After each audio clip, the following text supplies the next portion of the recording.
말씀은 24절부터 26절까지로 짧게 정했지만 사랑하는 성도님들과 38장 전체를 살펴보며 함께 은혜를 나눠보고자 합니다. 저는 어려서부터 위인들을 참 좋아했어요. 우리나라로 치면 세종대왕, 이순신 장군을 비롯한 여러 위인들뿐만 아니라 나폴레옹, 카이사르, 알렉산더 대왕 등 세계의 위인들까지 정말 그들의 영웅담 그리고 선행, 위대한 업적들이 제 마음을 엄청 뜨겁게 해서 언젠간 나도 저런 멋진 사람이 되고 싶다라는 생각을 했던 기억이 어렴풋이 떠오릅니다. 성경에도 참 많은 인물들이 등장하죠. 하나님께서 처음 창조하신 아담, 믿음의 조상 아브라함을 비롯하여 정말 많죠. 특히 저는 7살 때 중앙유치원에서 하는 연극 다윗과 골리앗에서 물매를 이렇게 던져 골리앗을 물리친 다윗 역을 맡은 이래로 소위 말하는 주인공병에 잠시 걸린 적도 있습니다. 그 참고 사진이 있는데 한번 올려주실 수 있을까요? 저기 보이시나요?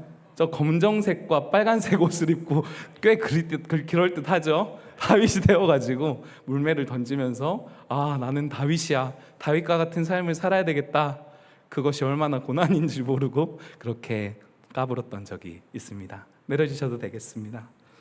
네, 그런데 세상의 위인들과 성경에 등장하는 참 많은 이들 사이에 정말 큰 차이점이 있습니다. 무엇인지 혹시 아십니까? 그것은 바로 그들의 인생을 조명하는 관점입니다. 위인전에는 결코 그들의 약점이나 죄악들이 드러나지 않아요. 위대하고 강하고 멋지고 아름다운 이야기들만 등장하죠. 하지만 성경은 그렇지가 않습니다. 좀 숨겨줄만 한데 때로는 그들의 죄를 더 부각하거나 더 집요하게 추적하면서 결국 그들의 수치가 드러나는 경우가 너무나도 많습니다.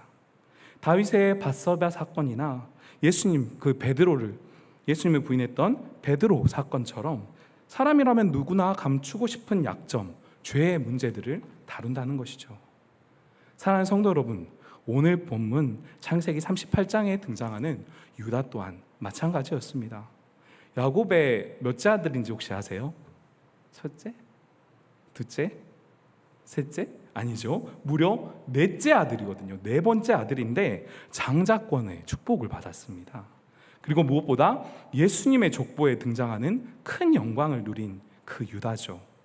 얼마나 대단한 인물이었길래 이렇게 큰 은혜를 입은 것일까요? 창세기 38장 1절 말씀을 함께 읽어보도록 하겠습니다. 창세기 38장 1절입니다. 그 후에 유다가 자기 형제들로부터 떠나 내려가서 아둘람 사람 히라와 가까이 하니라. 아멘. 그 후에라고 기록되어 있는 이 사건은 바로 이 전장이죠. 37장에서 야곱의 아들들이 아버지가 너무나도 사랑하는 동생 요셉을 시기 질투하죠. 그래가지고 원래는 어떻게 하려고 했죠? 죽이려고 했습니다. 그런데 마음을 바꿔서 미디안 상인들에게 은 20에 팔아 넘기죠. 그때 유다가 요셉을 죽이지 말고 팔자고 이야기를 하였고 형제들이 그의 말에 청종하였다고 기록이 되어 있습니다. 하지만 그렇다고 해서 그들의 죄가 없어지는 것은 결코 아닙니다. 심지어 그들은 요셉의 채색 옷에 동물의 피를 적셔가지고 동물들에게 죽은 것처럼 꾸며서 아버지를 속이고 아무렇지 않은 듯 살아갑니다. 그런데 특별히 유다는 거기서 그치질 않아요. 그 당시 이스라엘 사람들은 우리나라의 집성촌처럼 함께 모여서 유목 생활을 하며 공동체 생활을 하는 것이 정말 숨쉬듯 자연스러운 행동이었거든요. 그런데 자기 형제들로부터 떠났습니다. 아버지로부터 떠났습니다. 그의 원래 삶의 자리에서 떠난, 그래서 아둘람, 히라, 즉 이방인과 가까이 지내기 시작한 것이죠. 갈수록 가관이라는 표현이 유다에게 너무나도 어울리는 것 같습니다. 2절에 보시면 가나안 사람 수아의 딸과 결혼했다고 기록이 되어 있는데요. 창세기 26장 34절에서 35절의 말씀을 제가 읽어드리겠습니다. 에서가 40세 해족 속 부에리의 딸 유딧과 해쪽 속 엘론의 딸 바스맛을 아내로 맞이하였더니 그들이 이삭과 리브가의 마음에 근심이 되었더라. 아멘. 유다의 그 큰아버지가 되는 뻘이죠. 에서가 이방인 여인과 2명이나 이렇게 결혼하면서 이삭과 리브가에게 큰 근심이 되었다고 기록이 되어 있네요. 저 이삭이 원래는 리브가를 찾았던 것처럼 야곱이 라헬과 레아를 취했던 것처럼 그들의 친족과 결혼하는 것이 지극히 정상이었음에도 불구하고 유다는 에서와 같이 부모님과 가족의 품을 떠나 살면서 자기 마음대로 배우자를 결정하고 인생의 주인공은 누구다? 요새 막 그런 노래 옛날에 있었잖아요. 내 인생의 주인공은 나야 나야 나 하면서 정말 내 인생의 주인공이 나라고 외치며 살아가는 요즘 시대의 사람들과 같은 선택을 무려 수천 년 전에 했던, 어찌 보면 정말 대단한 인물이었던 것이죠. 사랑하는 성도 여러분, 여기서 잠깐 우리의 삶을 돌아보았으면 좋겠습니다. 각자의 삶의 자리에서 하나님의 자녀로서 말씀의 바운더리 안에, 가정이라는 주님께서 허락하여 주신 그 터전 안에, 무엇보다도 주님께서 우리에게 허락하여 주신 교회라는 그 거룩한 공동체 안에 잘 머무르고 계십니까? 아니면 저 유다처럼 내가 원하는 자리로 이렇게 한 발을 쭉 빼고서 살고 있지는 않으신가요? 어둠은 우리 마음 가운데 이렇게 한순간에 찾아오지만 쉽사리 떠나지 않고 오히려 더 어둡게 만들어버립니다. 그래서 갈수록 가관이 되어서 주님과의 동행을 한순간에 끊어버리고, 그래서 언제 주님과 함께 해내는 듯이 죄의 자리에 앉게 만들어버립니다. 그렇게 우리는 빛 대신 주님의 말씀 가운데 더욱더 머물며 살아가야 합니다. 우리 너무나도 유명한 구절이죠. 시편 1편 1절에서 2절 말씀을 함께 읽도록 하겠습니다. 함께 읽겠습니다. 복 있는 사람은 악인들의 꾀를 따르지 아니하며 죄인들의 길에 서지 아니하며 오만한 자들의 자리에 앉지 아니하고 오직 여호와의 율법을 즐거워하여 그의 율법을 주야로 묵상하는도다. 아멘. 이 자리에 함께 하시는 모든 성도 여러분들과 가족들이 복 있는 사람이 되시기를 예수 그리스도의 이름으로 축복합니다. 아멘. 다시 유다의 이야기로 돌아가 볼까요? 이 이방 여인 수아의 딸로부터 3 아들을 낳거든요. 엘, 그리고 오난, 셀라였습니다. 첫째 아들인 엘이 이제 장성을 했겠죠. 그러자 이제 유다는 그를 위해서 며느리를 구해옵니다. 그녀의 이름은 다름 아닌 다말, 오늘 이야기의 또 다른 중심 인물이기도 하죠. 그런데 변수가 발생해요. 7절 말씀을 또 읽어보도록 하겠습니다.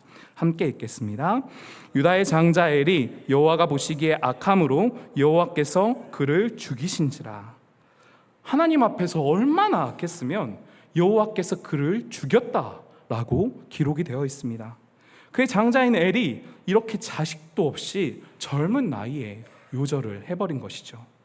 그 당시 이스라엘 문화에는 계대 결혼법이라는 것이 존재했거든요. 신명기 25장 5절에서 6절까지의 말씀입니다. 제가 읽겠습니다. 형제들이 함께 사는데 그중 하나가 죽고 아들이 없거든 그 죽은 자의 아내는 나가서 타인에게 시집가지 말 것이요 그의 남편의 형제가 그에게로 들어가서 그를 맞이하여 아내로 삼아 그의 남편의 형제된 의무를 그에게 다 행할 것이요 그 여인이 낳은 첫 아들이 그 죽은 형제의 이름을 잊게 하여 그 이름이 이스라엘 중에서 끊어지지 않게 할 것이니라. 아멘. 물론 이 신명기가 창세기보다 더 나중에 기록되어 있긴 하지만 그 전부터 이스라엘의 전통에는 이러한 계대 결혼의 문화가 형성되어 있었기 때문에 둘째인 오난이 이 형수 다말을 아내로 맞이하여서 형의 대를 이어줘야 했었습니다. 하지만 한 번 물든 죄의 영향은 유다의 집안을 가만두질 않아요. 9절에서 10절 말씀을 또 우리가 같이 읽어보도록 하겠습니다. 함께 읽겠습니다.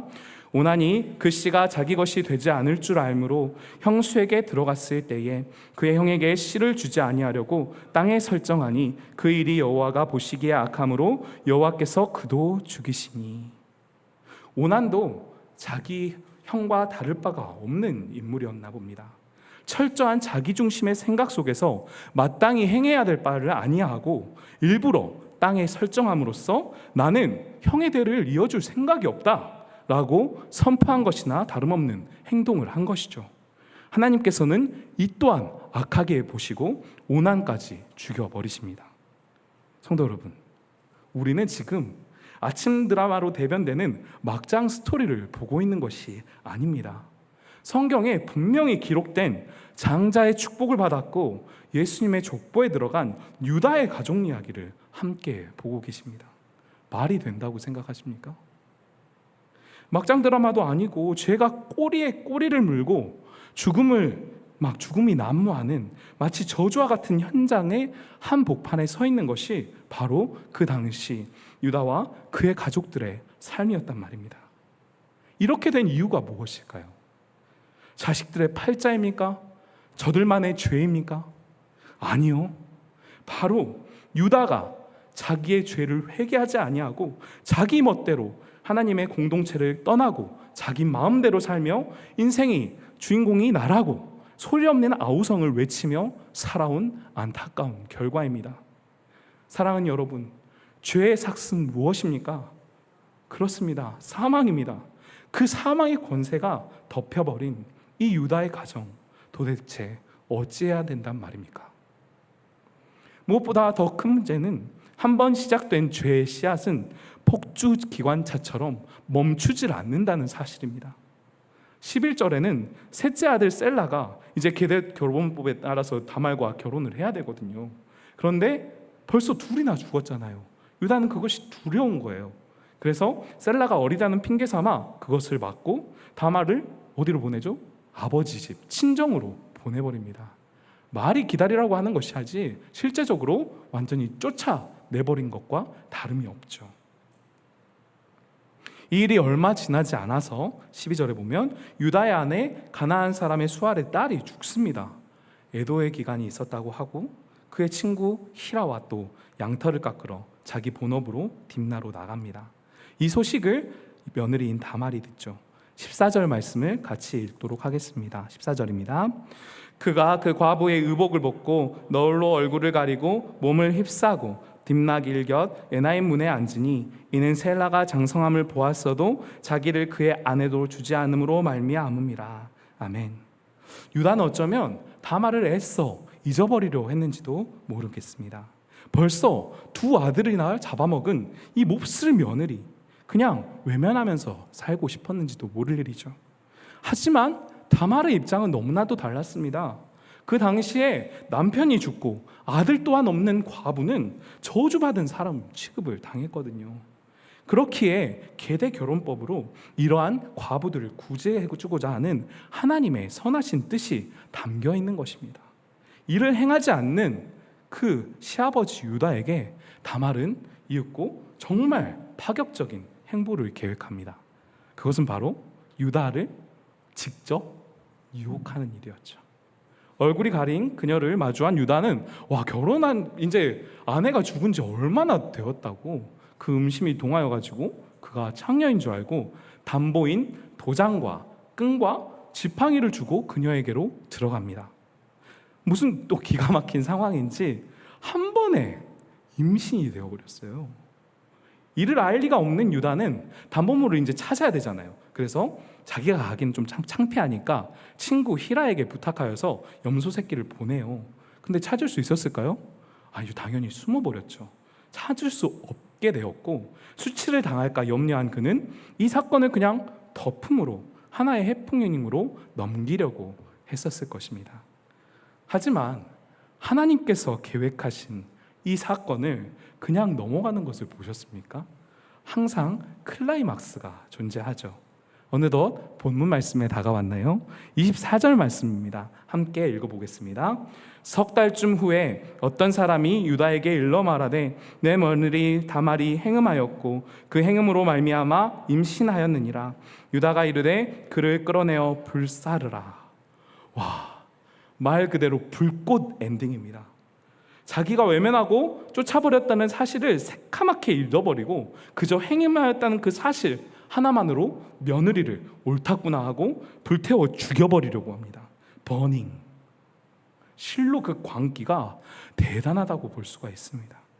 그런데 그 광기 속에 그 실체 속에 담겨있는 유다의 생각은 어떠할지 한번 우리가 유추해 보자면 자신의 죄악을 덮을 기회예요. 이제 더 이상 셋째 셀라가 죽을 일은 없을 것이라고 여기고 신속하게 자기 자신을 정당화하고 저 불쌍한 며느리 다말을 죄악 가운데 죽여버리기로 결심한 것입니다. 마치 밧세바를 범한 다음에 충성된 우리아를 죽음의 전쟁터로 보낸 다윗과 무엇 하나 다를 바가 없습니다. 이것이 바로 사탄이 사람을 가지고 노는 방식입니다. 요한복음 10장 10절 말씀을 제가 읽어드리겠습니다. 도둑이 오는 것은 도둑질하고 죽이고 멸망시키려는 것뿐이요 내가 온 것은 양으로 생명을 얻게 하고 더 풍성히 얻게 하려는 것이라. 아멘. 도둑, 저 원수 마귀가 하는 것은 수천 년이 지나도 오늘날까지도 변하지가 않습니다. 도둑질합니다. 죽입니다. 멸망시킵니다. 그래서 우리와 하나님과의 관계를 완전히 영원히 끊어버리고 자신의 종으로 복속시키려고 시도합니다. 정말 사탄은 우리의 철천지 원수가 분명합니다. 하지만 이 저 사탄의 머리 위에, 머리 꼭대기에 누가 계십니까? 우리 주님이 계십니다. 지독한 사탄의 장난질을 단번에 끊으시고 우리를 다시 살리십니다. 그런데 그 구원은 우리가 생각하는 일방적인 방식과는 다르다는 것을 보게 됩니다. 25절의 말씀이죠. 또 다 같이 읽겠습니다. 여인이 끌려갈 때에 사람을 보내어 시아버리에게 이르되 이 물건 임자로 말미암아 임신하였나이다. 청하건대 보소서 이 도장과 그 끈과 지팡이가 누구의 것이니까 한지라. 아멘. 이 담보물이 누구의 것입니까? 제가 행음한 사람은 다른 사람이 아니라 당신입니다. 다말의 그 처절한 외침이 유다에게 닿게 됩니다. 이 일을 마주하고 유다는 어떻게 반응할까요? 26절 마지막 말씀입니다. 유다가 그것들을 알아보고 이르되 그는 나보다 옳도다. 내가 그를 내 아들 셀라에게 주지 아니하였음이로다 하고 다시는 그를 가까이 하지 아니하였더라. 아멘. 원래 유다의 성격 같았으면 끝까지 막 이를 악물고 무시하고 그녀를 그냥 불태워 죽여버릴 수도 있잖아요. 지금까지 그렇게 계속해서 악행을 되풀이 해왔으니까요. 하지만 유다는 그렇게 하지 않습니다. 비로소 이 순간에 자신이 행해왔던 죄악들이 낱낱이 떠오르고 자신의 죄를 고백합니다. 마치 머리에 엄청난 무게의 해머를 맞은 것처럼요. 그는 나보다 옳도다. 그녀는 나보다 옳도다. 아니요, 하나님 당신께서 옳으십니다. 제가 잘못했습니다. 제가 제 마음대로 행했습니다. 제가 죄의 길로 행했나이다. 하나님의 은혜가 이때 임한 것입니다. 은혜는 수치가 드러나면서 더욱더 찬란하게 빛이 난다는 것을 여러분은 아십니까? 우리는 스스로의 수치가 드러나는 것을 너무나도 싫어하죠. 그렇게 정직하게 우리의 죄악을 드러내지 못하고 꽁꽁 숨기려고만 합니다. 하지만 어떻습니까? 하나님의 은혜는 죄인들에게 임합니다. 아니, 더 정확히는 자신이 죄인이라고 인정하는 마음이 가난한 자에게 임하는 것입니다. 주님, 제가 죄인입니다. 여전히 이러한 죄에서 벗어나지 못하고 추악함을 감추려는 더러운 습성이 제 안에 있나이다. 오라, 나는 공고한 사람이로다. 이 사망의 몸에서 누가 나를 건져내랴. 저 사도 바울의 처절한 외침이 우리 안에서 터져 나와야 한다는 것입니다. 유다는 이 사건으로 말미암아 주님의 은혜를 입고 변화를 받아 새 사람이 되었습니다. 그 증거가 어딘지 아십니까? 창세기 44장 33절에서 34절까지의 말씀입니다. 함께 읽어볼까요? 이제 주의 종으로 그 아이를 대신하여 머물러 있어 내 주의 종이 되게 하시고 그 아이는 그의 형제들과 함께 올려 보내소서.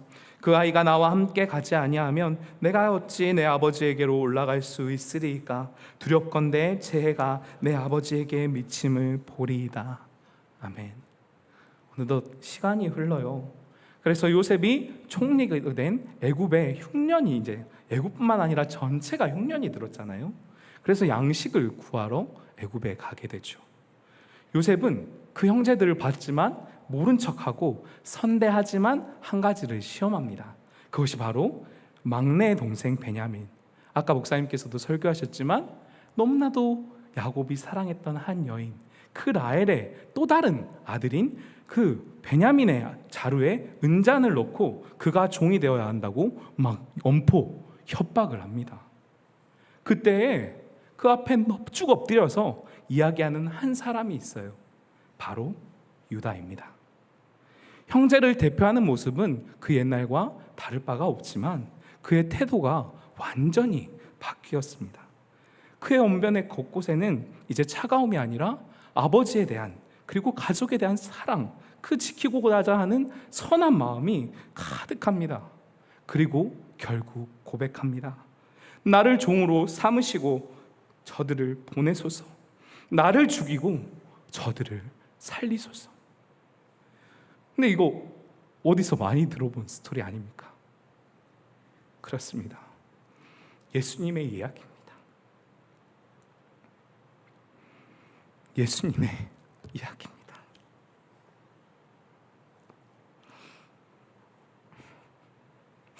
죄송해요. 저는 예수님 생각만 하면 왜 이렇게 눈물이 나는지 모르겠어요.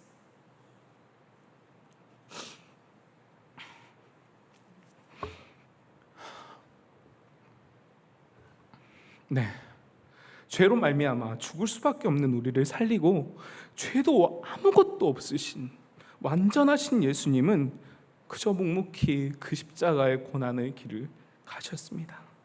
그리고 부활하셔서 죽음을 이기시고 우리 또한 부활의 삶을 살 수 있도록 인도하여 주십니다. 저 추악한 삶, 정말 막장 드라마와 같은 삶을 살았던 유다가 변하여 예수님을 예표하는 거룩한 길을 걸어가고 있는 것입니다. 사랑하는 여러분, 기독교는 도덕의 종교가 절대 아닙니다. 물론 세상에서 말하는 의로움을 가지는 것은 좋은 일이죠. 좋은 덕목이 될 수 있는 거죠. 하지만 한 사람의 과거가 여러분들의 눈에 차지 않는다고 해서 그가 이 은혜 입기에 적당하지 않은 사람이야, 자격 없는 사람이야 하면서 배척하고 정죄하고 판단하는 것은 결코 기독교라고 할 수가 없습니다. 기독교는 무엇이냐면 바로 예수님이에요. 예수님 그 자체, 예수님에 대한 그 삶 자체가 우리의 신앙이자 모든 고백이 되어야 할 것입니다. 사랑, 용서, 희생, 그리고 주님을 만난 자들의 변화. 유다가 그렇게 변화했듯이 우리의 삶이 예수님을 만난 이후에 180도 바뀌고 그 누구 하나 사랑하지 못하고 자기 자신을 위해 살던 우리가 이제 나보다 남을 낮게 여기고 죽기까지 그 영혼을 위해 살게 되는 것, 그것이 바로 하나님께서 우리에게 허락하여 주신 놀라운 은혜이자 구원의 역사인 것입니다. 이제 말씀을 정리하겠습니다. 그는 나보다 옳도다. 유다의 고백은 그의 삶을 바꿨고 결국 장자의 축복을 받기에 한 줌 부끄러움이 없는 예수님의 족보에 등장하기에 너무나도 떳떳한 삶을 살아가게 되었습니다. 너무나도 간절히 바라고 원하는 것은 우리의 삶이 스스로를 의롭다 여기는 세상의 위인들의 삶이 아니라 주 앞에 의인이 하나도 없음을 고백하면서 주님, 나는 비록 죄인이지만 저를 바꾸시고 은혜를 베푸시는 영원한 의인, 영원한 구원자 예수 그리스도 한 분을 의지하여 삶의 구석구석에서 예수님의 겸손, 사랑, 희생의 향기가 묻어나게 되기를 소망합니다. 바로 그때 주님께서는 우리에게 크신 은혜를 베푸시고 가장 큰 선물, 주님과의 동행, 임마누엘의 은혜를 우리 가운데 허락하여 주실 것입니다. 이 은혜를 풍성하게 누리시기를 예수 그리스도의 이름으로 축복합니다.